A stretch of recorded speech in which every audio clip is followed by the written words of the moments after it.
One Piece Islands based on how much I'd want to go there as just a regular guy. To start things off, let's take a look at Thriller Bark. First with the positives. The most obvious plus is it's Halloween year-round, and I am a spooky boy at heart. But more importantly than that, this island is the perfect place to meet goth girls. Now I know what you're thinking, but those goth girls have depression goes. Well, that's where you're wrong, buddy. I got that Usopp immunity. As a TikTok creator, you can't make me hate myself more than I already do. But on to the downsides. Number one, giant spiders. Even worse, giant monkey spiders. Honestly, I can't think of a more terrifying combination of animal. But even worse than that would be the smell. With all the rotting corpses and lack of sunshine, you cannot tell me that wouldn't be the worst smelling island in all of One Piece. If it weren't for the goth mommies, that alone would be enough to give it a 0. But instead, I think I'll give it a solid 3 out of 10. Just step on me a little bit, Perona. Next up, we have Alabasta. And to be honest, there's not really too much to look at that's good here. I mean, it's a desert. It's hot as hell. And everyone there is thirsty all the time. I know it rains a bit there now, but it's not looking much better, because all that's going to do is give the giant crocodiles more land to roam on. And I do not fucks with giant crocodiles. Add on to that the giant scorpions, and the fact that everything's run by a mobster named Crocodile, and you're left with a solid 4 out of 10, just because there is actually a society there. Maybe if my man Mr. 2 were there, I'd bump it up a point or two, but I think that's solid for now. And finally, we got Whole Cake Island. And I shouldn't have to say too much about this one. I mean, come on.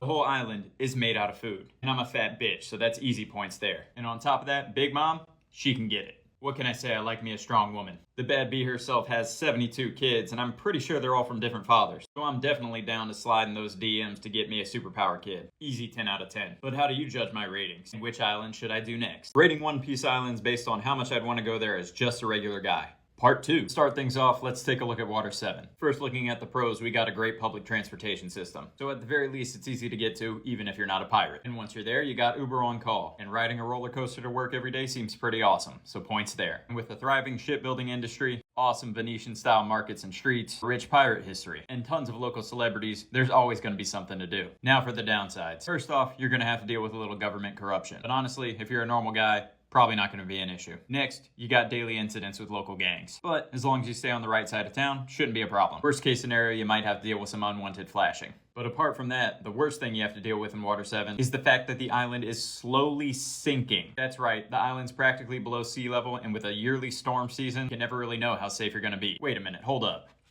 Ships below sea level. Gangs. Is this just New Orleans? Oh my god, it's totally New Orleans. Then just like the real city, we got a solid 7 out of 10. Moving on from there, we got Punk Hazard. And you should already know where this is going. On one side, it's way too hot. On the other side, it's way too cold. Sure, they got dragons, but not the fun kind. And if the dragons don't get you, the giant poison salamanders will. Add on to that, Rufy the Clown over here, and the child kidnapping for government experimentation. And you got a place you probably don't want to go on holiday. But now for the good sides. It's an island. Yeah, I don't know, that's about it. 0 out of 10. Finally, we got Fishman Island. A place loaded with incredibly attractive, fish people. No, I meant these ones. That's right, they got mermaids. Already scoring good points, Fishman Island. I mean, if Sanji's got a chance acting a fool the way he did, so do I. Beyond that, you've got beautiful natural scenery, like coral and kelp forests, amazing shopping districts for entertainment, a thriving candy manufacturing industry, and all the seafood you can eat.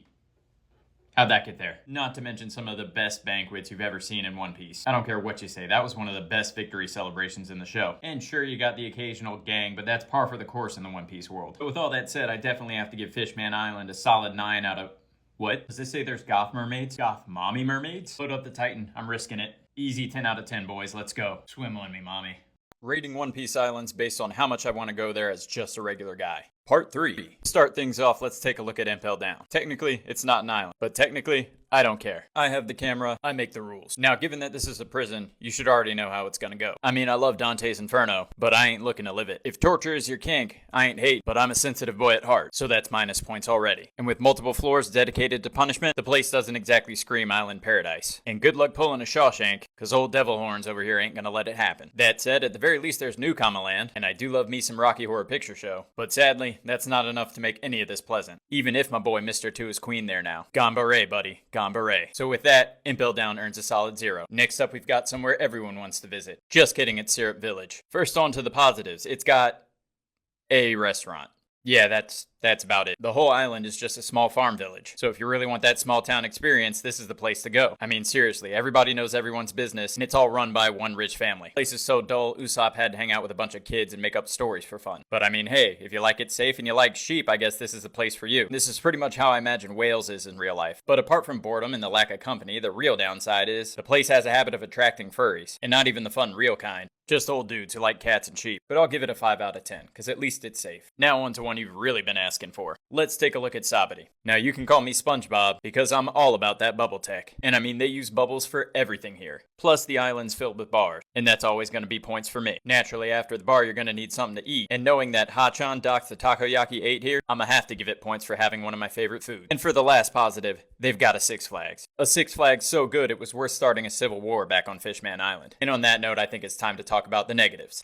Today's subject is slavery. Yeah, hard to give this island a 10 out of 10 with all the human trafficking going around. And it's not just a rare occurrence. It's a common sight in the streets every day. I mean, if the constant stream of new pirates wasn't enough worry for you, the highly protected world nobles, who can unalive you on a whim, should be enough to make you settle elsewhere. While that all might be a threat anywhere else in the One Piece world, your chances of having your life ruined are much worse here. So I'm gonna give Sabadi a 5 out of 10, because once again, slavery. Tell me which island to do next. Ranking One Piece islands based on how much I'd want to go there as just a regular guy. Part 4. First up, we're going to be taking a look at Dressrosa. It's an enormous and beautiful island filled with Spanish-inspired architecture, beautiful flowers, and even more beautiful, passionate women. Unfortunately, those beautiful and passionate women have a tendency to stab their lovers. But as someone who married a Latina, I can tell you it's definitely worth it. So that's points for Dressrosa. On top of that, there's definitely no shortage of entertainment. From cafes, bars, and restaurants to the oh-so-popular Lover's Lane, not to mention the full-on Coliseum that puts on actual gladiator battles. It's basically like living in Spartacus the telenovela. Add into that the sentient toy population, and you're basically living in Santa's workshop, but more hardcore. I mean, seriously, the place has elves and everything. Now, usually this would be a plus, but unfortunately, also like Santa's workshop, those toys are part of an unpaid labor scam. And as a regular person, you're constantly at risk of being recruited, because this flamboyant Santa has a bit of an issue with corruption. So that's going to be minus points there. Add into it the fact that those little shops and bars we love are constantly at risk of coming to life to terrorize the island, and the fact that the island itself has a tendency to turn into a giant birdcage of death, and Dressrosa is going to be losing some major points. But like I said, hot-blooded women is enough to keep it from dropping below 5. So that gives Dressrosa a solid 6 out of 10. Step on me, Danger Mommy. Next up, we're going to be taking a look at Rusukaina. Rusukaina.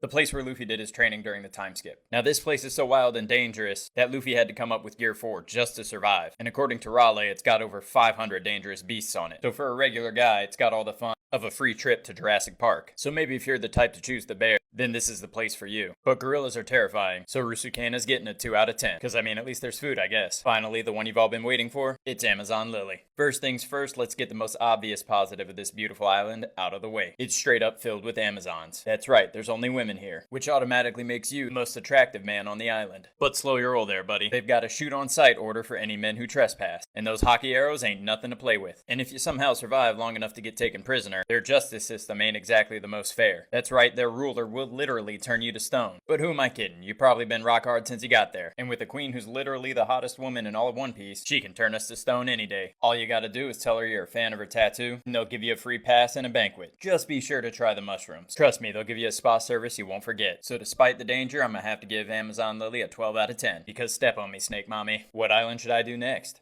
Rating One Piece islands based on how much I'd want to go there as just a regular guy. Part 5. To start things off, we're going to be taking a look at Dawn Island, a place you might better know as the home to a certain future king of the pirates. But before we look at his hometown, let's consider the main part of the island with the highest population, that is the Goa Kingdom. This place is your run-of-the-mill, thriving, idyllic city. It should be the perfect place to live, but unfortunately everything is overpriced and the cost of living is way too much for regular people. And that's because it's filled with haughty, out-of-touch nobles who think they're better than you. And if you're a regular person who can't afford to live their lavish lifestyle, they'll kick you to the smelly outskirts that is Edgetown, or even worse, the Great Terminal where they keep all their trash. But on the upside, at least you get to live in a nice shanty town where they won't bother you. So if you like downtown LA, this might be the place for you. Then again, while it might not be the best place to live, at least you're protected from the giant feral beasts that freely roam the forest outside the city. If you do go beyond that, however, you've got Luffy's hometown of Fuchsia Village, a quiet little mountain town where you could kick it at the local bar with some pretty chill pirates from time to time. Now this place should be pretty safe considering it's under the protection of one of the world's strongest marines, an Emperor of the Sea, and the legendary Strawberry Mare whoop slap. But sadly, it has a constant infestation of mountain bandits, who aren't a big problem for them, but are bad news if you're just a regular guy. And while you could just flee to the ocean, the literal giant sea dragon might have something to say about that. Still, all in all, Windmill Village is a pretty chill place. Just be sure to stay away from the pole dancers and you should be alright. That's why I'm giving Dawn Island a solid 7 out of 10. Next up, we're taking a look at Boeing Archipelago, the place that turned Usopp into the god he is today. First off, with the most obvious positive, it's got the Forest of Gluttony, where you'll never go hungry. For someone like me, this is an island paradise. I can eat all I want, but I never have to cook. And at the end of it all, you come out looking like this. But hold on there, Sparky, because while for a protagonist this might be a dirty bulking paradise, you're probably not going to survive to the cutting phase, earning you a one-way ticket to see Dr. Now. Because all the free food on this island is nothing more than a trap. The real purpose is to fatten you up to feed the living island you're on. Now, I don't know about you, but I've got no desire to be lunch for a giant flower, so I'm giving this archipelago a 4 out of 10, so at least you won't die hungry. Finally, we're going to take a look at the island of Zo. That is, if you could even call it an island, considering it's a country on the back of a giant elephant walking through the sea. That said, Zo can be a pretty chill island, especially once you get to know the locals, the incredibly loyal and kind Mink tribe. But we know why you really want to come here, you dirty